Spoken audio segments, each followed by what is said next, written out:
Welcome into Off the Hook Sports. I am your host, Caleb Calhoun. Dave Hooker is out again today. There was a commitment that he had to deal with yesterday that has carried into today. It wasn't supposed to carry into today, but it has. But he will be back later this week. Don't worry. Things are fine. He just had to deal with this previous commitment that was supposed to just take 1 day, and it's now scheduled. It's now run into 2 days. So I'm going to be rolling with you guys today. We got a lot to get to.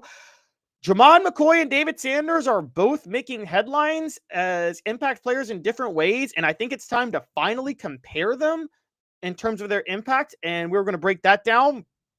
Faizon Brandon is very quickly rising up the ranks of Tennessee's high-profile commitment, so we're going to have to see how high he can rise, but he's already drawing comparisons to a couple of people. That's going to be what the H. Hot or cold, Tennessee has a record in college football that's one of the most unbeatable records in college football history, and it was left off the list of unbeatable records in college football history, and I don't know how that was the case. I'm going to break that down, that it was an absolute travesty that their record was left off the list. Diego Pavia, that's the story everybody wants to talk about. Diego Pavia decides to talk some trash about Tennessee. Homeboy's a little delusional, isn't he? We're going to get into that, and the Big Ten and the SEC are at a stalemate. That is with discussions over how to handle the college football playoff. That'll be bank on it. We're going to talk a little bit about what's really going to happen with the Big Ten and the SEC and the college football playoff and expansion moving forward, because as things seem to be moving in the right direction for transitioning and change just a few weeks ago, things have stalled dramatically. So hit that like and subscribe button, ring the bell, turn your notifications on, tell a friend. We're building something great at Off the Hook Sports. We want you to be a part of it. We are growing. We're getting close to that 8,000 subscriber number, and we want you to be able to help us to get there. Let's get rolling. Remember, the show brought to you by Banks & Jones, Tennessee's trial attorney. Play to win. Why settle? Banks & Jones, led by T. Scott Jones, banksandjones.com. We are live from the Ted Russell Ford Lincoln studio. Ted Russell Ford Lincoln is your home for the finest vehicles in Knoxville, new and used, East Tennessee's largest Ford and Lincoln volume dealer. Let's get rolling with today's tough question, and I'm going to set this up. Jermod McCoy and David Sanders Jr. are generating more individual hype for different reasons this offseason than anybody else for Tennessee football, and that includes new transfer quarterback Joey Aguilar. Jermod McCoy is by far Tennessee's most high-profile returning starter, and David Sanders is Tennessee's most high-profile commitment, who is expected to start immediately. This is bolstered by a couple of recent lists that have come out this week. Jermod McCoy was on the list of the top 50 first-round draft prospects for 2026. The top 50 NFL draft prospects to watch for this season. He came in at number 12, which would make him a first-round draft prospect. He right now is considered the 12th best NFL draft prospect entering this season. It's earned. Jermod McCoy was a lockdown cornerback last year, completely changed everything about Tennessee football's defense that had not been there Tim Banks' first 3 years as defensive coordinator. He was an Oregon State transfer that Josh Heupel hit a home run by going to pick up Josh Heupel, Tim Banks, and Willie Martinez. Meanwhile, David Sanders Jr. was ranked on the list of top 10 impact freshmen entering 2025. That was late last week. Now, I'm just going to say what was written about both of them. Jermod McCoy, and I encourage you guys to read this. Josh Edwards of CBS Sports ranked the top 50 prospects. What he wrote about Jermod McCoy was, quote, McCoy was a Texas regional qualifier in the triple jump back in high school. The one-time Oregon State transfer had 4 interceptions last season. That's as far as he went. McCoy deserved a little bit more respect.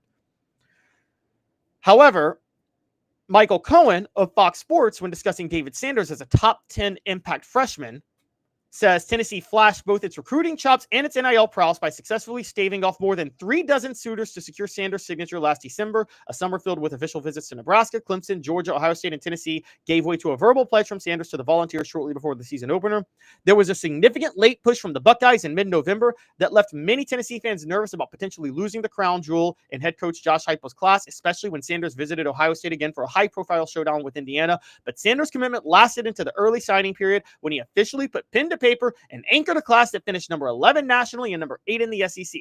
This represented a massive recruiting victory for Heupel, who added his third five-star signee of the last two classes alongside edge rusher Jordan Ross and wide receiver Mike Matthews in 2024. Sanders is the fourth best recruit to ever sign with the Volunteers, behind running back Bryce Brown, defensive back Eric Berry, and quarterback Nico Iamaleava. Well, that's a big bust since two of those three transferred. The commercialized nature of modern college football means landing a player of Sanders' quality comes at a significant price, with one source reportedly telling On 3 in February that he was the highest paid recruit in the cycle. Accurate or not, such publicity never hurts in the eyes of future recruits, even if that kind of investment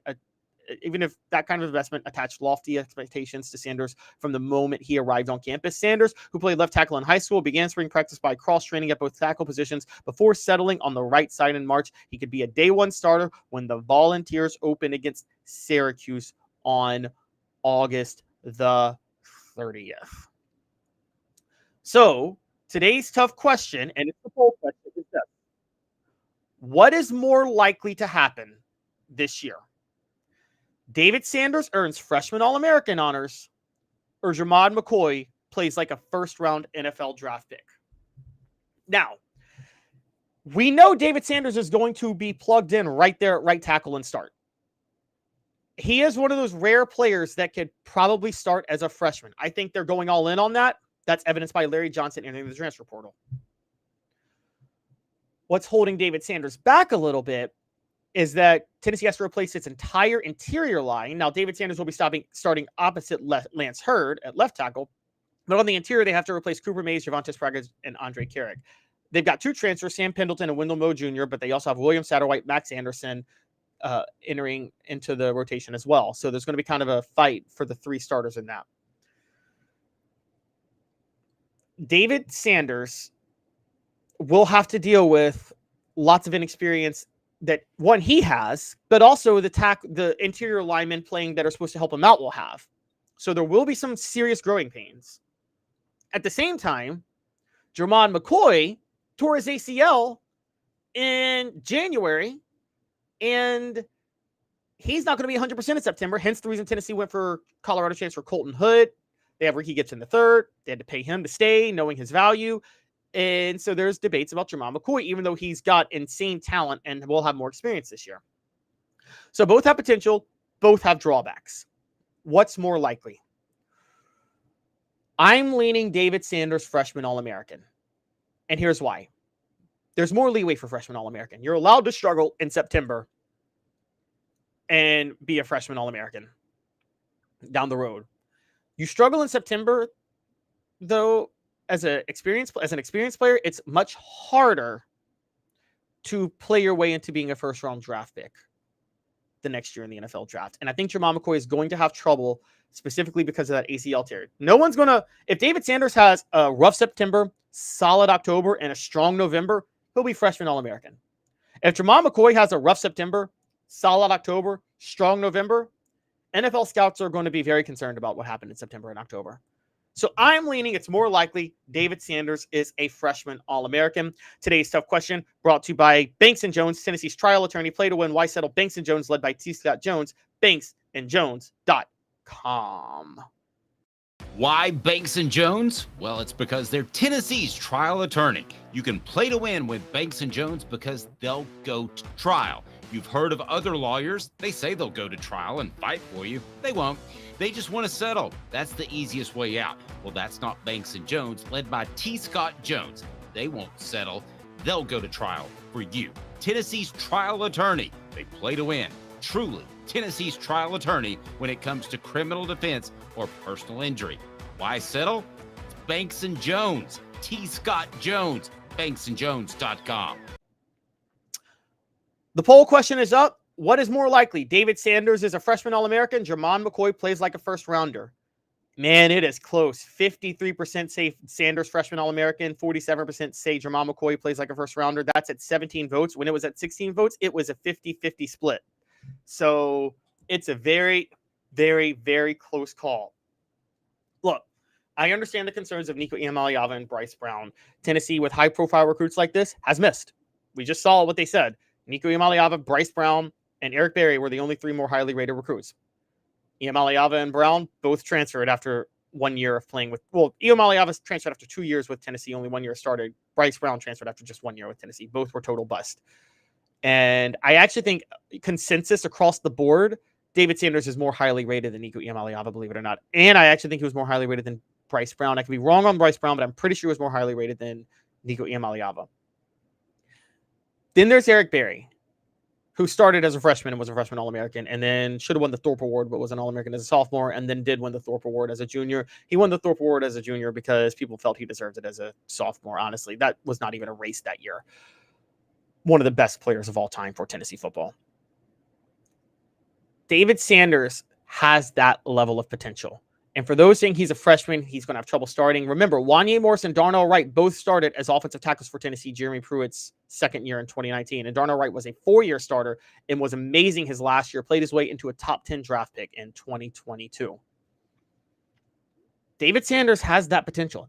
Darnell Wright was also a 5-star. David Sanders was more highly touted universally than Darnell Wright was coming out of high school. That's how good David Sanders is. So I'm leaning David Sanders being a freshman All-American is more likely than Jermod McCoy playing like a first rounder, because we don't even know if Jermod McCoy is going to play in September because of that ACL tear.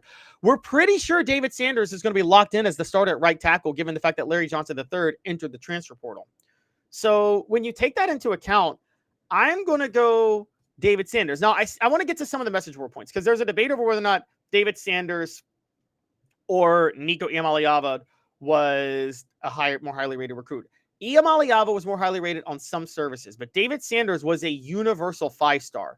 That's where I'm landing. Okay, David Sanders was a universal 5-star, and I think that because of that, Nico wasn't actually a 5-star across all ratings. So when you take that into account, I would give David Sanders the edge as a more highly touted prospect than Nico Iamaleava. And yes, when you take things into account on that, Nico Iamaleava, I'm sorry, man. I'm leaning pretty heavily on David Sanders being a more impact player than, let's just say, than Jermod McCoy as a first-round draft pick. And for those who say he was a consistent 5-star, Nico Iamaleava, no, he wasn't.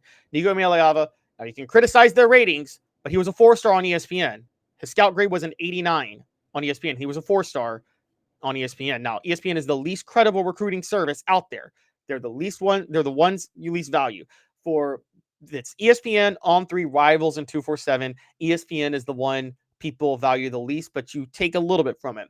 To give it to a religious context, when you talk about the Gospels, when ancient historians try to study the Gospels for history perspective, there's Matthew, Mark, and Luke. They study legitimately. They hardly study John, because John is so much more spiritual speaking than it is from a historical perspective. ESPN is the John of the recruiting services. I know that's a weird comparison I gave right there, but that's what ESPN is. It's the one you rely on least, but it still counts. And he was a 4-star on that, whereas David Sanders was a 5-star across the board. But we're not comparing David Sanders to Nico. We're comparing David Sanders to Jermod McCoy. And I think David Sanders will be a bigger impact player than Jermod McCoy. Portions of the program brought to you by Chattanooga Mortgage. Congratulations, your home search just got easier. Buying a home in Chattanooga has never been easier. Chatwith2tsmortgage.com. Chatwith2tsmortgage.com. We stick with recruiting prospects a little bit for our second topic, because a Tennessee quarterback commitment is all of a sudden getting a ton of praise and drawing a ton of hype after there were questions just last year about whether or not he earned his 5-star rating. What the H? Faizon Brandon is getting some love from national analysts. The Elite 11 quarterback camp is going to spotlight the nation's top high school quarterbacks. And Tom Luganville of ESPN ranked the 10 best quarterbacks committed attending the event later this month. Number 1 on the list was Faizon Brandon. That's right. Tennessee's 2026 quarterback commitment, Faizon Brandon, was number 1 on the list of quarterbacks attending the Elite 11 camp. in a few weeks, which is actually a week out, excuse me. Here's what Tom Luganbill wrote. Tennessee's scheme is plug-and-play friendly and fits Brandon's big arm and sneaky mobility. There's a clear trend emerging in Knoxville when it comes to quarterback traits in terms of stature, athleticism, and arm strength. Brandon checks all 3 boxes. He's very similar to former Vols standout Hendon Hooker and is further along developmentally than Hooker was at Brandon's age. Though not quite as polished as Nico Iamaleava coming out of high school, Brandon throws a great deep ball, which Tennessee coach Josh Heupel requires from all his quarterbacks. By the time he arrives on campus, it's likely at least one quarterback currently on the Tennessee roster will have to hit the transfer portal. More is going to come on Faizon Brandon that we're going to discuss. But first, think about what he just said. Brandon is developmentally further along than Hooker was at the same age. That's a really, really high bar to shoot for. But at the same time, it also doesn't mean much. Hendon Hooker wasn't even Josh Heupel's first prospect to start at Tennessee. Now, that's on Josh Heupel. He should have known Hooker was better than Milton. But Hooker was a 4-star. Brandon was a 5-star. Hooker went to play for Virginia Tech and Justin Fuente. Hendon Hooker blossomed as a senior. And also Hendon Hooker, it was his intangibles that got Hendon Hooker over the line. Faizon Brandon basically should be better than Hendon Hooker coming out of high school. That's like saying, that's like saying this draft prospect is better than Tom Brady as a draft prospect. Well, okay, Tom Brady wasn't a good draft prospect. He was a 6th-round pick. That's a dumb comparison. I got to say, comparing to Hendon Hooker developmentally that doesn't really say much. Because Hooker, what got him across the finish line was his intangibles. Now, let's look at Faizon Brandon's highlights. And I'm going to share a couple with you because this is the big story. Faizon Brandon is generating some highlights and people are falling in love with it. So this is Billy Tucker of the UC Report, 1 week from the Elite 11 finals getting underway. And he's showing a clip of Faizon Brandon. We're going to show this right here. This is Faizon Brandon making some throws.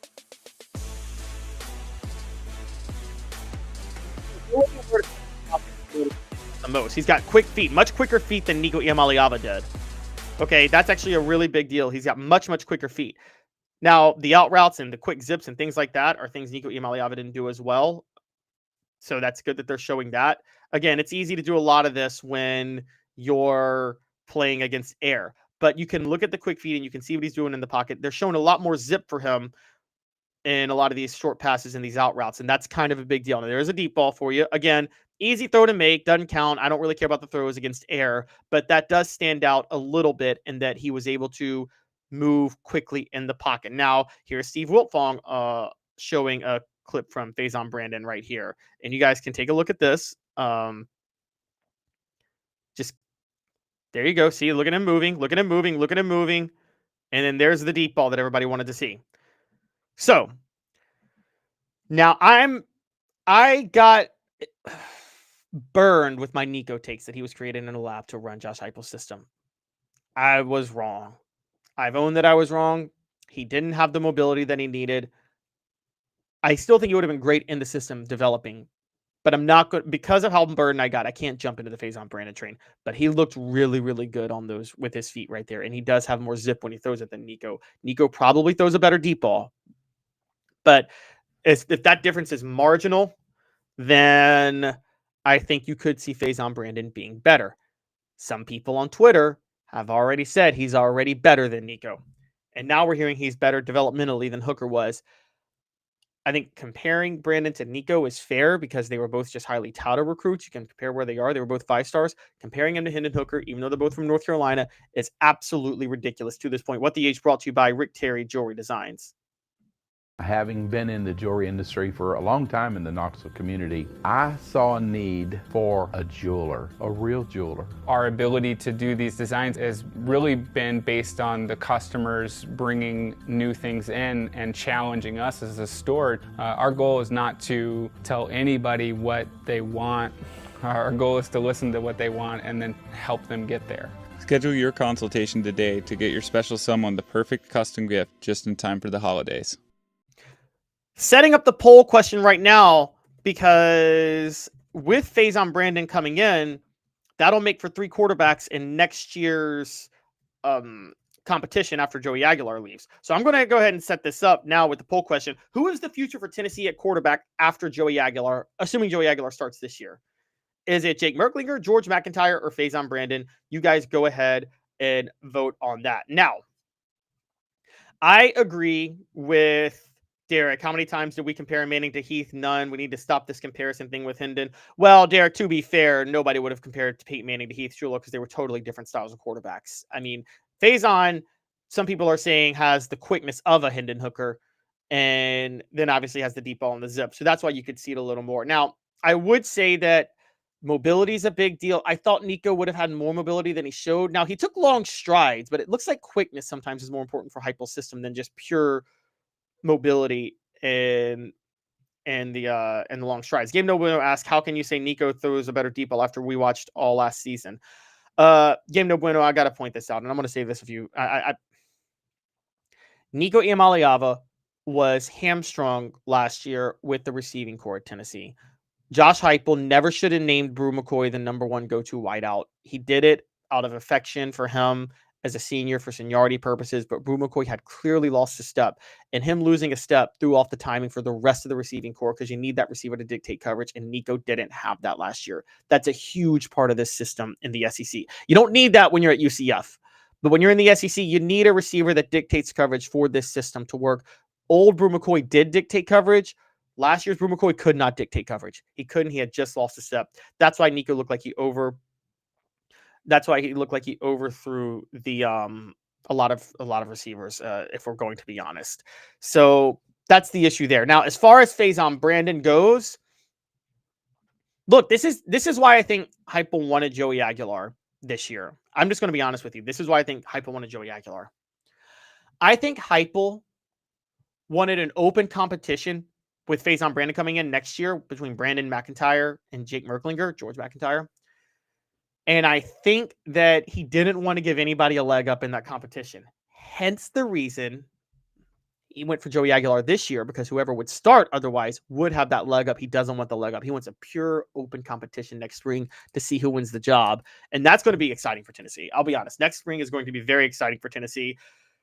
And so let's be fair on that. And I have to say that I think that there's a lot of good that could come from that for Josh Heupel. I think McIntyre is going to win the job. Here's what I think is going to happen. I think Jake Merklinger is going to transfer out. He always had Merklinger as a placeholder. Merklinger's probably ahead of McIntyre right now. That's going to change by the end of this year. McIntyre will be more ready to go. I think once December comes, Faizon Brandon is going to arrive on campus. Merklinger is going to realize that dude is too good. It's going to be very clear that McIntyre has caught up to Merklinger and is going to surpass him. And then I think next year, McIntyre, with his experience, will win the job over Faizon Brandon. Faizon Brandon will take a red shirt. McIntyre will start 2 years. And then after 2027, McIntyre is going to go to the NFL. Faizon Brandon steps in 2028 as a redshirt sophomore, and he starts in 2028. That's how I think this is all going to play out. But we'll see. Things could change. We'll see how they go.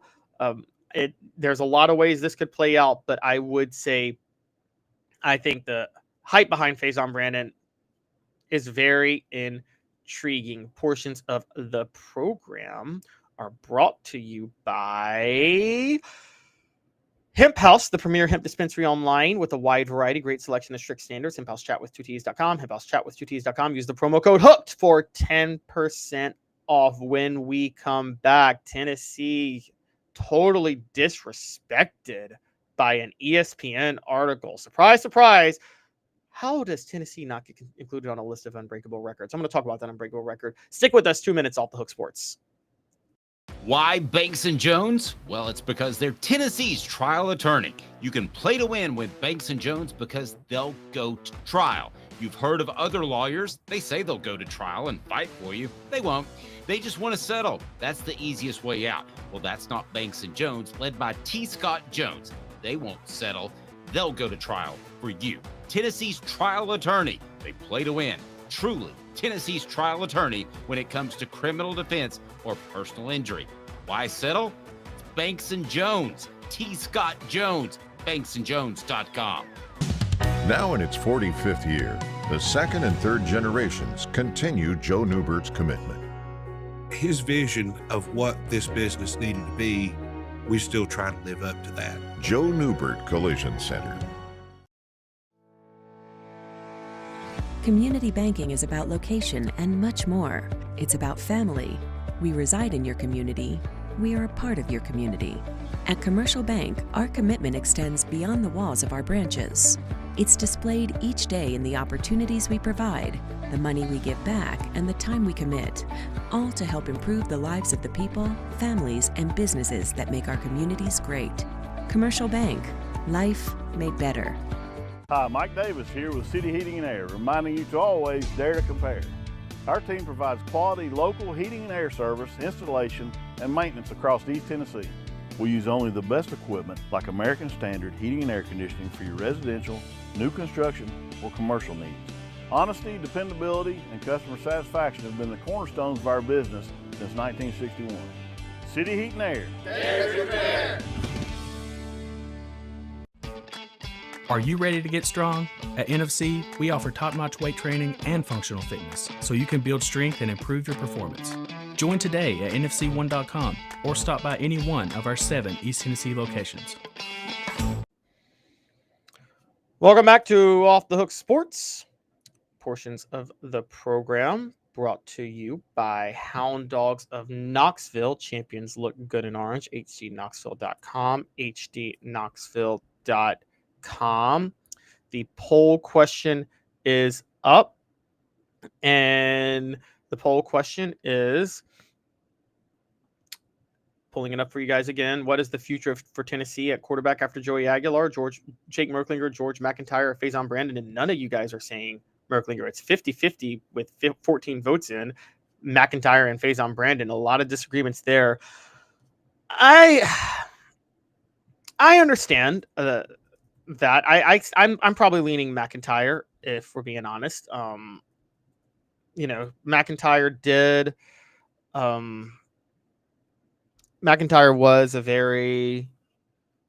does seem like he'll know the system better. He's an in-state guy. He's going to play hard for Tennessee.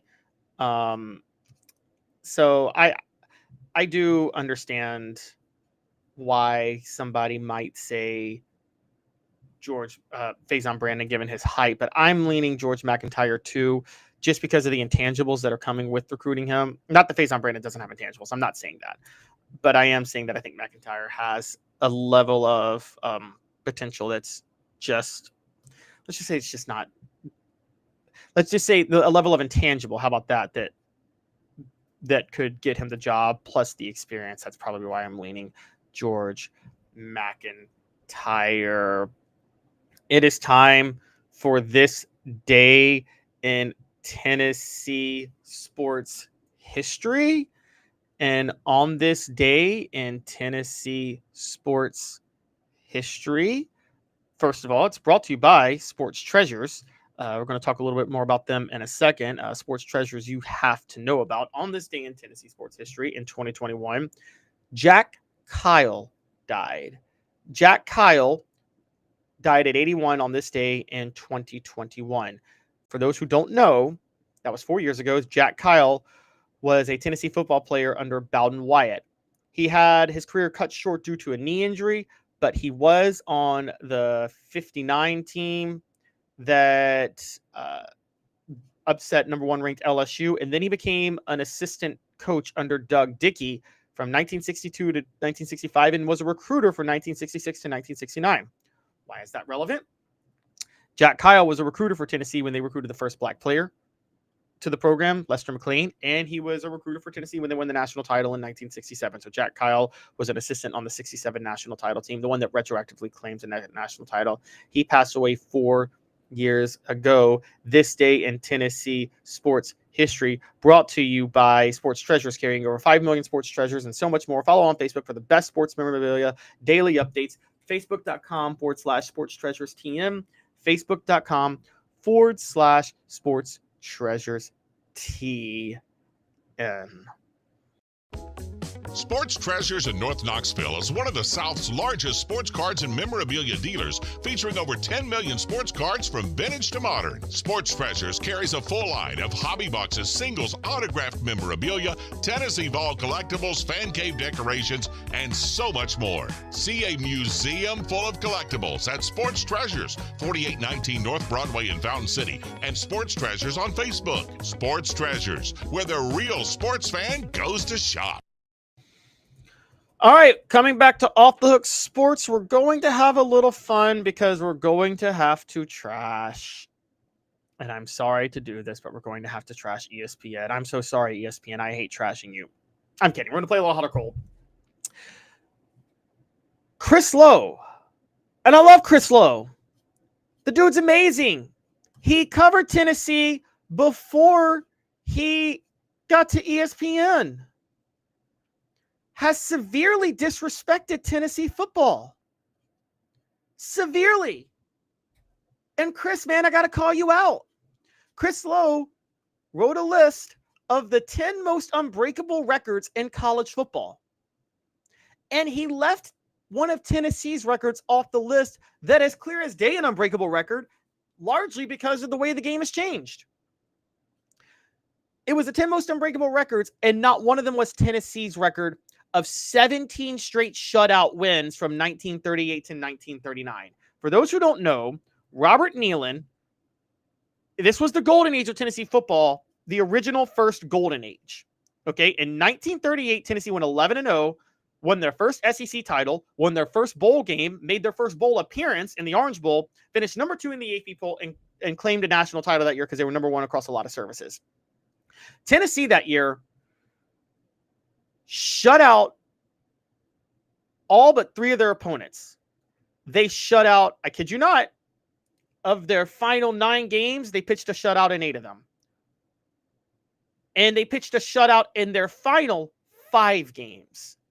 Then the next year in 1939, they became the last team to complete a regular season going undefeated, untied, and unscored upon, going 10-0 in the regular season, shutting out everybody.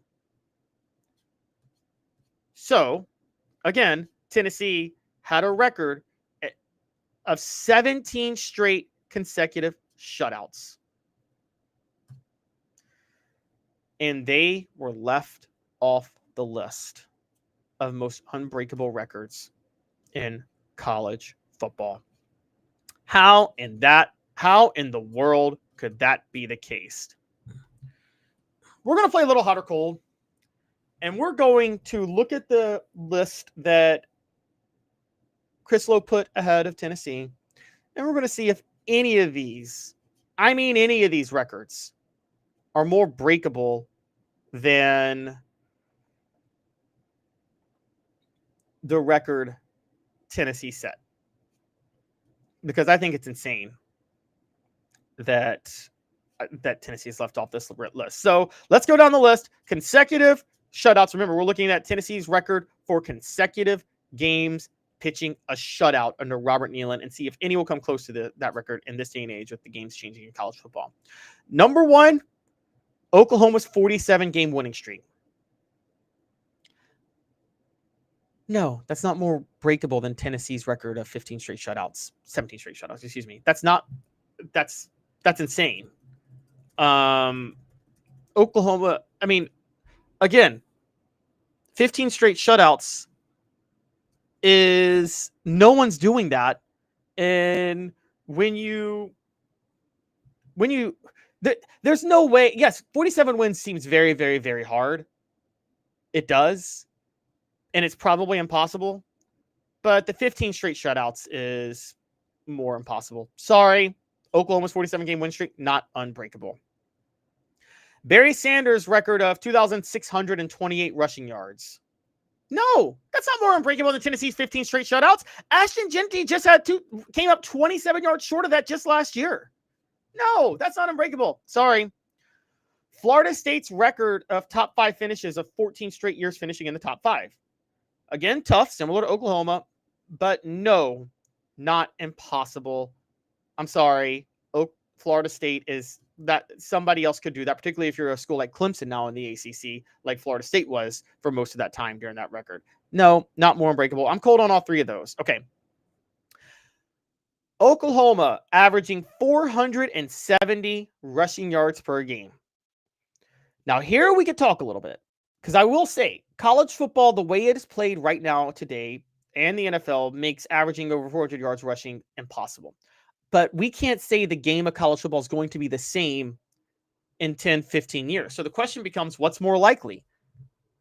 College football becomes a defensive struggle again, and teams can pitch shutouts and win a bunch of games 7-0, or that it becomes a more run-oriented game and teams get back to averaging 300, 400 yards on the ground with the wishbone. I think the latter is more likely, so I don't think that I'm cold on that. That one's more unbreakable than Tennessee's record. Here's a negative record. John Reeves throwing 9 interceptions in a game for Florida when they lost to Auburn in 1969. That's an unbreakable. That's a pretty hard record to break in terms of just impossible to be that bad. But I think it's much easier to break an impossible bad record than an impossible good one. So nope, I'm cold on that. Sorry. Derek Thomas for Alabama, 27 sacks in a year. Again, Terrell Suggs came close with 24 sacks in 2002, and the NCAA plays more. There's more games now in football. So yes, someone can definitely break that. I'm sorry, it will. Antonio Perkins for Oklahoma, 3 punt returns for a touchdown. Again, hard. May seem impossible. Tennessee's record of consecutive shutouts is more impossible. Sorry. Marcus Allen rushing for more than 200 yards in 8 of 11 games. So 8 200-yard rushing games. And 5 straight. No, not more unbreakable than 15 straight shutouts for Tennessee. Patrick Mahomes. Yes, he has a record too. Throwing for 819 yards, or accounting for 819 yards of offense, going 52 of 88 for 734 yards, 5 touchdowns, and rushing for 85 yards and 2 touchdowns in a game against Oklahoma. No, I mean, that was a loss anyway. No, with the air raid, that's definitely not an unbreakable record. And finally, Nick Saban's streak of 100 straight wins against unranked opponents.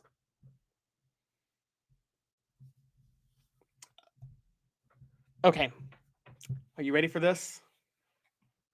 I'm hot on that. That's more unbreakable than Tennessee's record of 15 straight shutouts. Let me explain why. Hot or cold, brought to you by City Heating and Air Conditioning. Hi, Mike Davis here with City Heating and Air, reminding you to always dare to compare. Our team provides quality local heating and air service, installation, and maintenance across East Tennessee. We use only the best equipment like American Standard Heating and Air Conditioning for your residential, new construction, or commercial needs. Honesty, dependability, and customer satisfaction have been the cornerstones of our business since 1961. City Heat and Air. Dare to compare.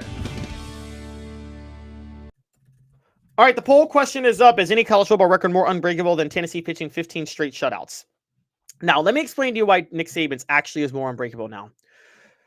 NIL and the transfer portal, the parity of college football is going to be such that, particularly in the Power Four, particularly if there's a breakaway with the SEC and Big Ten, the parity will be such that either there will be no more top 25, or the 26 team is going to be a lot closer to ranked teams than they were in Nick Saban's era. No one's going to be able to stockpile talent against the rest of the field the way Nick Saban was at Alabama back in the day. Now, the top half of college football as a whole could stockpile talent together and just ice out the bottom half, but you're not going to be able to have one team stockpile the way Nick Saban did. So with that, I actually think that's the one record that 100 straight wins against unranked opponents could be the one record that is unbreakable, funny enough, and it's one of the most recent ones. I got to be honest, that's kind of insane to think about. A few other records that have not been, that seem unbeatable. Florida scoring in 461 straight games. That was from 1988 on. They went. It's the longest active streak in football, thanks to Steve Spurrier, Urban Meyer. I think the record could be broken, but Florida is shattering it. Andre Ware, 517 yards and 6 touchdowns in the first half, and a 95-21 win over SMU in 1989 for Houston. Okay, that one might touch it. That one might touch it. I will say that. Mike Hart's 1,005 consecutive rushing attempts without losing a fumble. It's possible to break that. Nebraska selling out every game dating back to 1962. Again, possible to break that. No, that's not possible to break that because Nebraska's never not going to sell out again. So, like, by the time Nebraska stops selling out, college football dies anyway.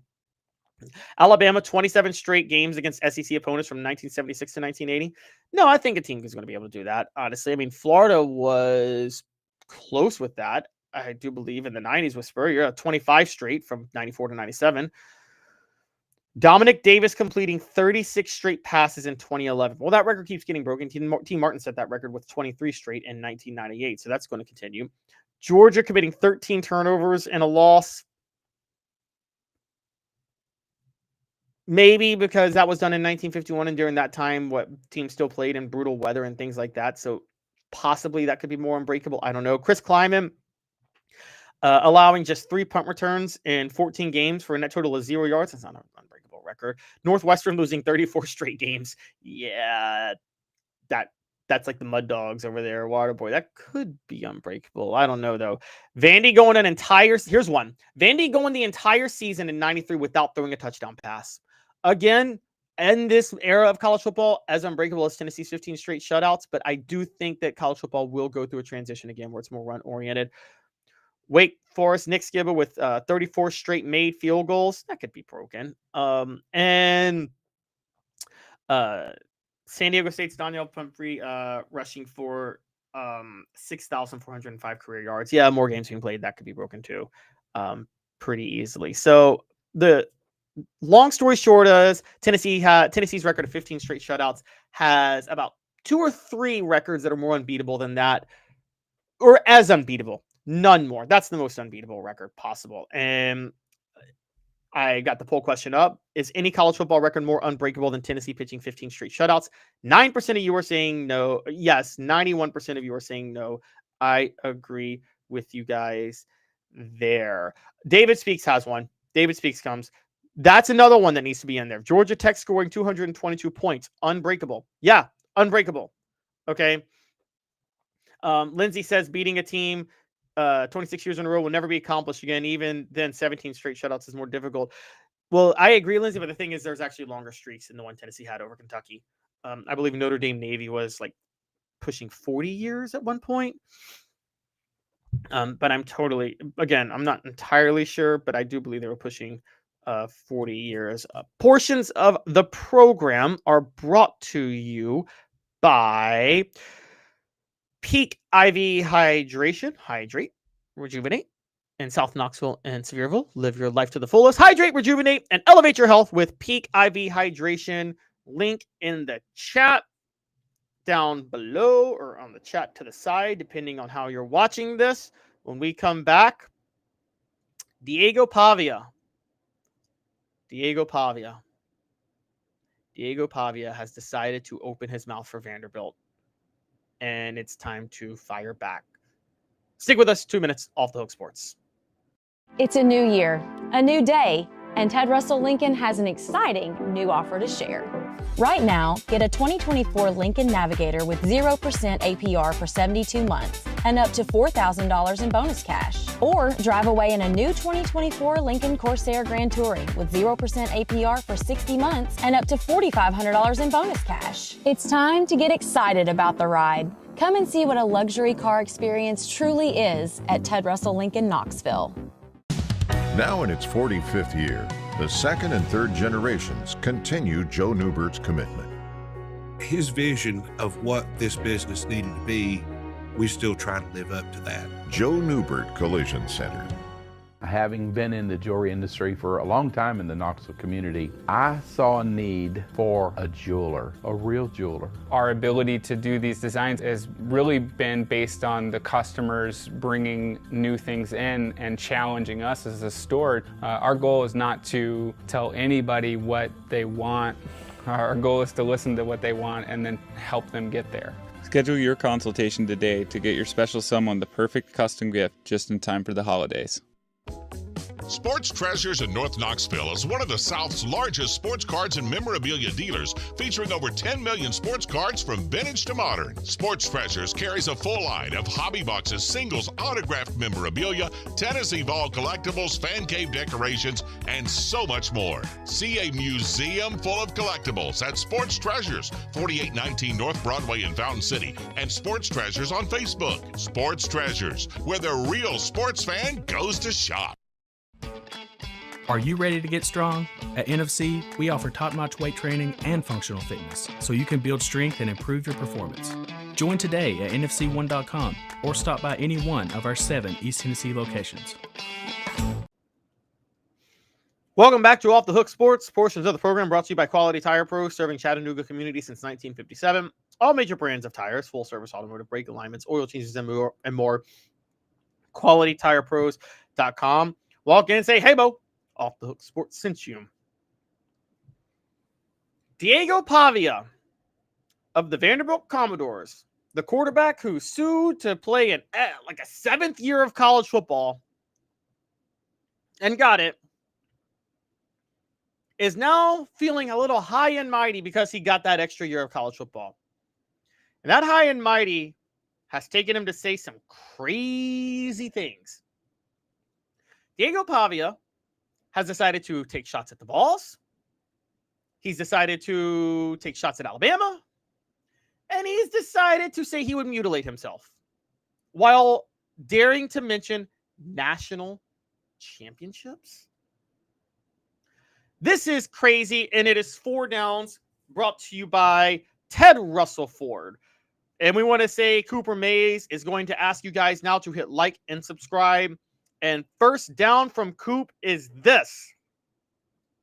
Diego Pavia said Vanderbilt will run Tennessee after this season. This was all made during an appearance on Bussin' with the Boys, the podcast. Pavia said, quote, Vanderbilt is going to run Tennessee after this year. This is going to be the new staple of college football. It's going to happen here at Vanderbilt. Everyone wants to come to Tennessee because of Nashville. They want to come to Nashville. So Vanderbilt. Then when we have the most money in NIL, why not come here? So we literally just have to win this year. And throughout the rest of the year, it'll take care of itself. Okay, that's the first dumb thing he said. No matter how much Vanderbilt wins, and they have shown winning in the past, and this is something Diego Pavia may need to learn about, there have been other times in history, go back to the James Franklin years, where Vanderbilt was a top 25 team while Tennessee was missing out on a bowl game. Vanderbilt still wasn't out recruiting Tennessee. Tennessee was still the bigger deal in the city of Nashville. There were more Vol fans in the city of Nashville. Diego Pavia is coming from Albuquerque, New Mexico, doesn't really understand the state of college football in that area. There's no amount of winning Vanderbilt can do to make them the bigger school in Nashville. Now, again, I've talked about this. I grew up in Memphis, Tennessee. Memphis, big debate, okay? Memphis starts winning in football. They compete with Tennessee fans in basketball. They could actually outnumber them at the Liberty Bowl. Memphis basketball already outnumbers Tennessee at the FedEx Forum. But in Nashville, Tennessee fans will always outnumber Vanderbilt fans. There's no amount of winning Vanderbilt can do to change that. And to think that would happen after 1 year of success, if it did happen, Vanderbilt would have to be competing for championships and winning at a high level over a period of 40 years, while Tennessee would have to be irrelevant. It would have to be like what happened during the 1920s up until the 1950s, where Robert Nealon built a dynasty while Vanderbilt fell by the wayside. So it would be a 40-year thing. It's not going to happen after a year. So that already is an asinine statement. Cooper Mays, 2nd down. Yes, I'm pretending to read Cooper Mays. Pavia says this group is capable of accomplishing anything. He says, in reference to potentially winning a national championship.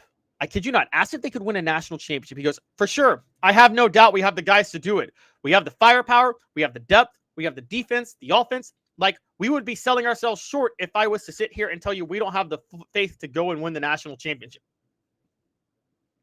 And then he said that you win 10 games, you're in the SEC, you're in the tournament, then it's anyone's game. I like me over everyone, talking about how Vanderbilt could get to the college football playoff. And he said that they could beat Alabama again. Okay, that's not the craziest thing he said, because what are you supposed to do? Pretend that, like, are you supposed to pretend that you don't believe in yourself to win every game? I mean, I get that. That's a mentality you want, even if it's delusional and crazy to think that you're actually going to go win a national title. However, the next quote he said is even crazier. Tennessee center Cooper Mays brings you third down, and Diego Pavia says, quote, I bite my ear off to win a national championship. The natty is going to be mine. Yes, he said he would cut his own ear off. He would mutilate himself to win a national title. Well, you don't need to mutilate yourself for something that's not possible at Vanderbilt, guys. Sorry, you don't need to mutilate yourself for something that is not possible at Vanderbilt. 4 downs brought to you by Ted Russell Ford. A quick message from them before we get to 4th down. A beacon of hope in a world of high prices. Look to the skies, Knoxville. Super savings is here. Ted Russell Ford is East Tennessee's #1 volume Ford dealer. Employee pricing is here. You pay what we pay on all new Ford models. Come see the super dealer today at either Ted Russell Ford location, Parkside Drive, or Kingston Pike. 4th down from all SEC center Cooper Mays. Is Diego Pavia delusional? That's the question we got to ask, guys. Is Diego Pavia delusional? Does he need to be checked into a psych ward? Thinking you can win a national championship and that your school will run the state of Tennessee. Is Diego Pavia delusional? No, he's not delusional. Okay, I think Diego Pavia is just trying to talk to get confidence up for his team. But part of talking to get up confidence or instill a lack of confidence in the other team is to have it be somewhat valid. You can't just say stuff that doesn't make sense. Like, for instance, when Rasheed Wallace said they will not win game 2 when Detroit was playing Indiana in the 2004 Eastern Conference Finals. Well, they were both in the Eastern Conference Finals. You could say they won't win game 2. You were the 2 seed. They were the 1 seed. It works then. It may work then. It doesn't work when you have a mediocre team that is proud of 6 wins and say, oh yeah, no, we're going to go win a national championship. What? No, that's not how that works. I'm sorry. Diego Pavia is definitely delusional with what he's talking about. Now, I closed the last poll question. Is any college football record more unbreakable than Tennessee pitching 15 straight shutouts? 76% of you said no. 23% of you said yes. I've now moved on. What is a bigger delusion Diego Pavia has? Vandy will run Tennessee. Vandy can win the national title. Right now, Vandy will run Tennessee is actually a bigger delusion at 57%, and Vandy can win the national titles at 43%. I think I kind of agree with you guys on that. It's actually a bigger delusion to say Vandy will run Tennessee. Now, what about winning the national title this year? That might be a bigger delusion. Like, what's more likely? Vandy wins the national title this year, or at some point, sometime in the future, Vandy runs the state of Tennessee. I still think both are kind of crazy. All right. It's kind of funny to think about with Diego Pavia, the way we're talking about this. I mean, this is just something that's not going to happen. And we're talking about a guy, again, Diego. Vanderbilt hasn't had, if I'm not mistaken, a top 25 finish since James Franklin. You guys can check for me on that, but I don't think they definitely never got one under Derek Mason. And the best they ever did under him was 6-6 in a regular season. They haven't gotten one under Clark Lee. The best they've done under him was 6-6. So, yeah, no, their last top 25 finish was under James Franklin in 2013. But, yeah, sure, they're going to win a national title when they've never finished better than 500 since 2013. I mean, this is insane, guys. This is insane to talk about. It's ridiculous. What it actually reminds me of it's a really silly thing to think about. But who remembers when Derek Mason became the head coach at Tennessee? I'm sorry, the head coach at Vanderbilt in 2014. And yes, they had just finished in the top 25 2 years in a row, largely because the SEC East was severely down during this time period. I mean, severely. This was Tennessee at its lowest point. Florida had collapsed under Will Muschamp the second year. They did have a good team the first year. Vanderbilt was only dealing with Florida, Georgia, and South Carolina, but they were beating up on Kentucky and Tennessee. Missouri had basically there was never more than 3 good teams in the East. The other 3 were bad. Vanderbilt beat up on the bad teams during that time period and did just enough to get a top 25 finish those 2 years. But Derek Mason gets hired in 2014, and he says, quote, SEC East, here we come. Make no bones about it. Oh, and by the way, Vanderbilt's annual rival was Ole Miss. 2012 was Houston Nuts.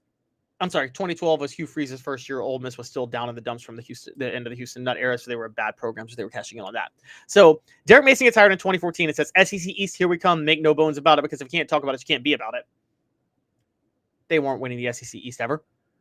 And then Derek Mason, as Vanderbilt's going to play Tennessee that year, he doesn't refer to them as Tennessee. He refers to them as the team out East when they were 2-9 going into that game. The team out East. Okay. It was one of the funny things, by the way, if you want to talk about how bad Tennessee football as a program was during this 2010s period, Derek Mason actually oversaw a 3-game winning streak against Tennessee from Vanderbilt.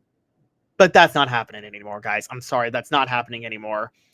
And yes, Tennessee is absolutely not going to be run by Vanderbilt. But both Derek Mason did a lot of talking then. Derek Mason had more credibility to do the talking than Diego Pavia did, though. At least he inherited a team that had 2 straight top 25 finishes. And he was coming from Stanford when Stanford was kind of at its peak under David Shaw and Jim Harbaugh before then. So there was some credibility with Derek Mason. There's no credibility with Diego Pavia. You went 7-6 last year, 6-6 in the regular season. And yeah, you beat Vanderbilt their first year under Kalen DeBoer. Really, really, really, really delusional. Okay, this is laughable to think about. Vanderbilt's they're not running the state of Tennessee, and no, they can't win a national title. Portions of the program are brought to you by the UPS store Hardin Valley, helping individuals and small businesses, wide range of products and services, locally owned and operated.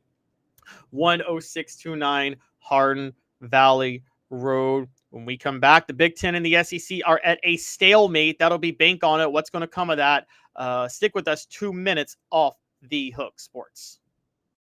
A beacon of hope in a world of high prices. Look to the skies, Knoxville. Super Savings is here. Ted Russell Ford is East Tennessee's #1 Volume 4 dealer. Employee pricing is here. You pay what we pay on all new Ford models. Come see the super dealer today at either Ted Russell Ford location, Parkside Drive, or Kingston Pike. Sports Treasures in North Knoxville is one of the South's largest sports cards and memorabilia dealers, featuring over 10 million sports cards from vintage to modern. Sports Treasures carries a full line of hobby boxes, singles, autographed memorabilia, Tennessee Vol collectibles, fan cave decorations, and so much more. See a museum full of collectibles at Sports Treasures, 4819 North Broadway in Fountain City, and Sports Treasures on Facebook. Sports Treasures, where the real sports fan goes to shop. Community banking is about location and much more. It's about family. We reside in your community. We are a part of your community. At Commercial Bank, our commitment extends beyond the walls of our branches.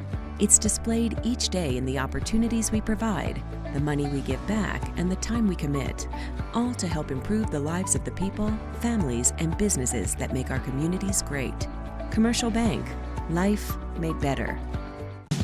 Now in its 45th year, the second and third generations continue Joe Newbert's commitment. His vision of what this business needed to be, we still try to live up to that. Joe Newbert Collision Center. Hi, Mike Davis here with City Heating and Air, reminding you to always dare to compare. Our team provides quality local heating and air service, installation, and maintenance across East Tennessee. We use only the best equipment like American Standard heating and air conditioning for your residential, new construction, or commercial needs. Honesty, dependability, and customer satisfaction have been the cornerstones of our business since 1961. City Heat and Air. Dare to compare. Welcome back to Off the Hook Sports. Caleb Calhoun here. The SEC and Big Ten are at a stalemate once again.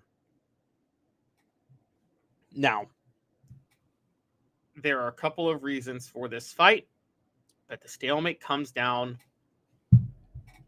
to schedule strength and number of conference games. So let's talk about what's actually happening. And I want you guys to all read this. This is John Talty and Brandon Marcello of CBS Sports. A deadline is nearing with the college football playoff tweaks post 2026. Okay. The meetings are taking place between the 10 conference commissioners and Notre Dame's athletic director. And it's what to do with the college football playoff. The SEC significantly wants to revamp the process, but so does the Big Ten. Here is the issue. They don't agree how to go there. So the SEC and Big Ten, the Big Ten wanted an automatic qualifier model for 2026 going forward, where 4 teams from the Big Ten go, 4 teams from the SEC, 2 from the ACC, 2 from the Big 12, and depending on how many playoff teams you have one group of 5, which would be 13, and then 3 at large or 1 at large if you could go to 14 teams.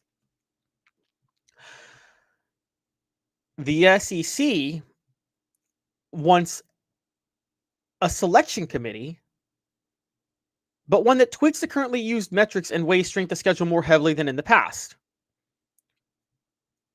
So the SEC wants teams to be rewarded for their strength of schedule with a formula. For those who don't know, it was the SEC and Rory Kramer who invented the BCS using a formula. They want a formula that determines the SEC.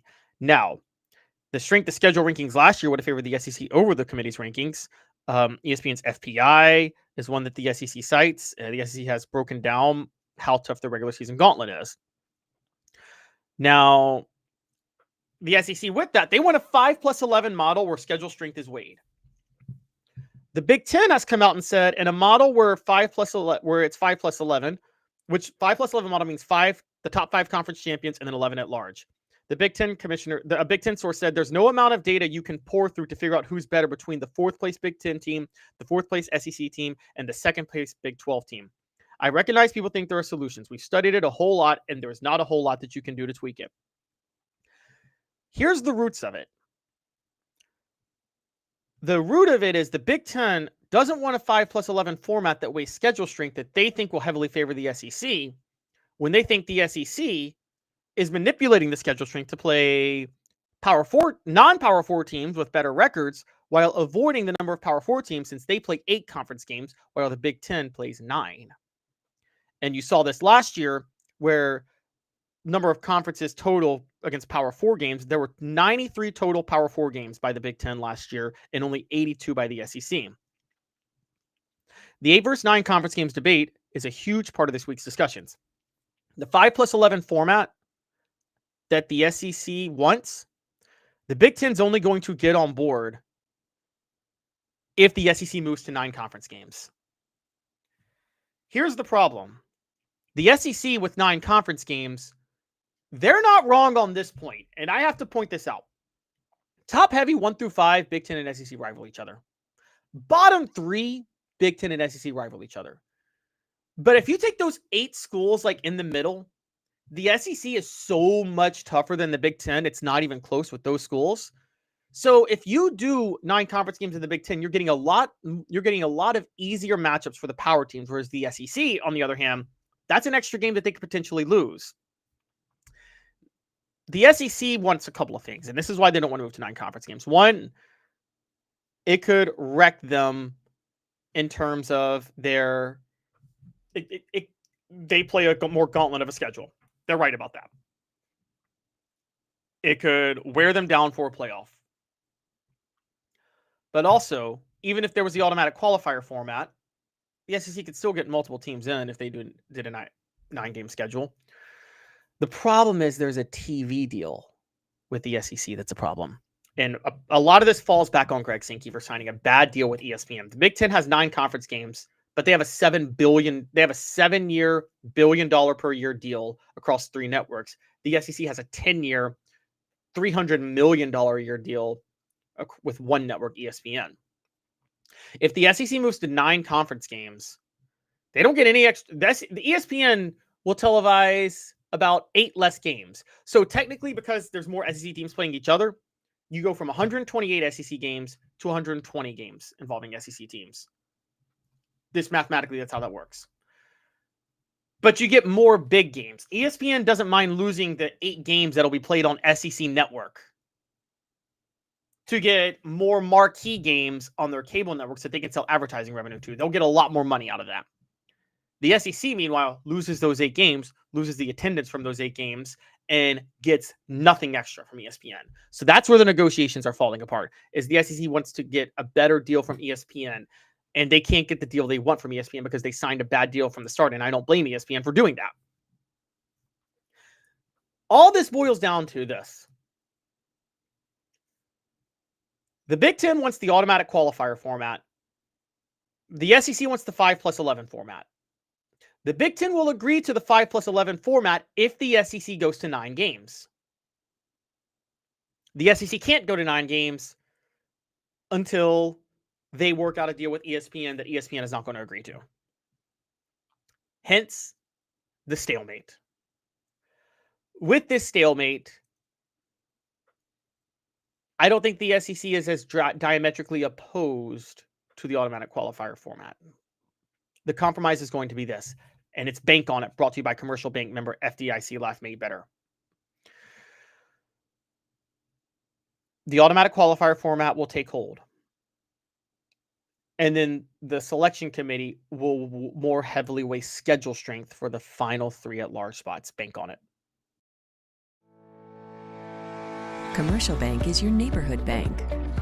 What makes us different from other banks? We understand that every customer has unique opportunities, challenges, and financial concerns.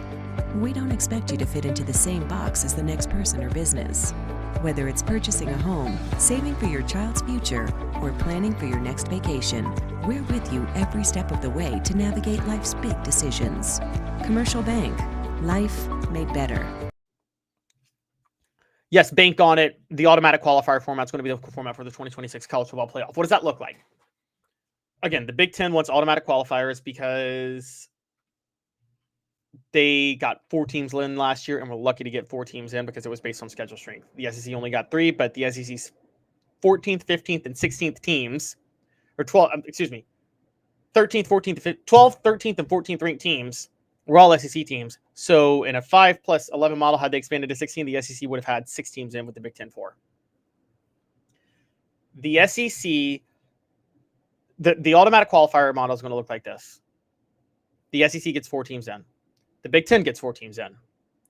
The ACC gets 2 teams in.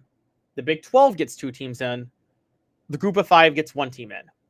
That's 13 spots guaranteed off the top for conferences. Now, here's where the fight's going to come. The Big Ten's going to want to keep it at 14 teams. And that 14th spot will be reserved for Notre Dame or 1 extra school. The SEC is going to want it to go to 16 teams if it's going to be automatic qualifiers, so they can get their at-large bids in the form of Alabama, South Carolina, and Ole Miss, and what it would have been last year, at which point you would still have 6 SEC teams in. Now, with that in mind, or you would have had at least 5 last year if Notre Dame got in. But you guys see the point I'm saying here? The automatic qualifier model, more than anything, slightly reduces the SEC's power. But the SEC can still wield power there, so the compromise will be schedule strength. The compromise is going to be schedule strength, and here's the other part. Here's what they're going to throw in there. Back in the old days, this was the BCS days, I think, they put in a new stipulation that to be eligible for an automatic berth in a BCS bowl game, if you won a title, you had to be ranked somewhere in the BCS. You had to have a minimum ranking. The way the automatic qualifier model might work is this. Here's where the SEC will agree to it. You can have automatic bids per conference, But there has to be a minimum ranking to get an automatic bid. Because, again, Big 12, ACC, the reason this is so ridiculous is Big 12, ACC, SEC, Big 10. This isn't that it favors the Big 10 or the SEC. The team that's getting the most benefit out of the automatic qualifier model is the Big 12. The Big 12 had Arizona State and BYU last year as the only real college football playoff contenders at the end, okay? I guess you could maybe throw in Iowa State. But in reality, Arizona State and BYU. If you did a 5+11 model, it wouldn't be the Big 10 that was hurt. It would be the Big 12 that was hurt.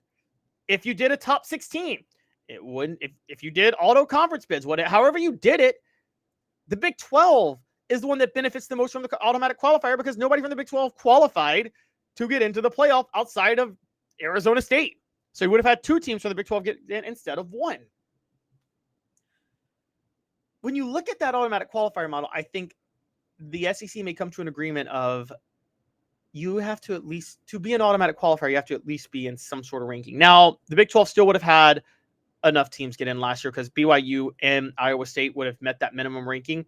But there's going to be a year where the second best team in the Big 12 or the ACC is not even in the top 25. And that's going to be a big issue. The other flaw with the automatic qualifiers is the group of 5 may not agree to that. They may prefer the SEC model because last year, Army, UNLV, and Memphis all made pushes to be an extra group of 5 team alongside Boise State. So we're going to have to see how this all plays out. But I'll just say this, the SEC and the Big 10 are at a stalemate, and it's not just about the 9-game schedule. That's a stalemate for the 5+11 model that the SEC wants so badly. Bret Bielema gave a revealing quote the other day where he said, I don't think there is any way we can do a 16-team playoff if they're not at 9, referring to the SEC going to 9 games. And this is what we're talking about. To ice out the SEC a little more, the reason they want to they're going to want the automatic qualifier at just 14 teams. That keeps those mid-tier 9 and 3 SEC teams from getting in. They don't like that principle if the SEC doesn't have 9 games on their schedule. But again, the SEC can't afford to do 9 games because they signed a bad deal with ESPN and they can't lose that money. So it's interesting how this all plays out. The SEC has the better argument on principle. I agree. But it's Greg Sankey's fault that they're in this situation because of the fact that he signed a really bad deal with ESPN. Signed a really, really, really bad deal with ESPN, and that's why they are in this situation. I want to thank you all for tuning in today. Again, the show represented by Banks & Jones, Tennessee's trial attorney. Play to win, why settle? Banks & Jones, led by T. Scott Jones, banksandjones.com. Live from the Ted Russell Ford Lincoln studio. Ted Russell Ford Lincoln is your home for the finest vehicles in Knoxville, new and used. East Tennessee's largest Ford and Lincoln volume dealer. Again, Dave had a previous commitment that was yesterday and it had to carry over into today. Hope to have him back tomorrow. Hit that like and subscribe button. Ring the bell. Turn on your notifications. Tell a friend. Leave a comment. Tell me what you think. We are live every weekday at 10 a.m. Eastern. We will be back on tomorrow with Caleb Calhoun. This has been a presentation of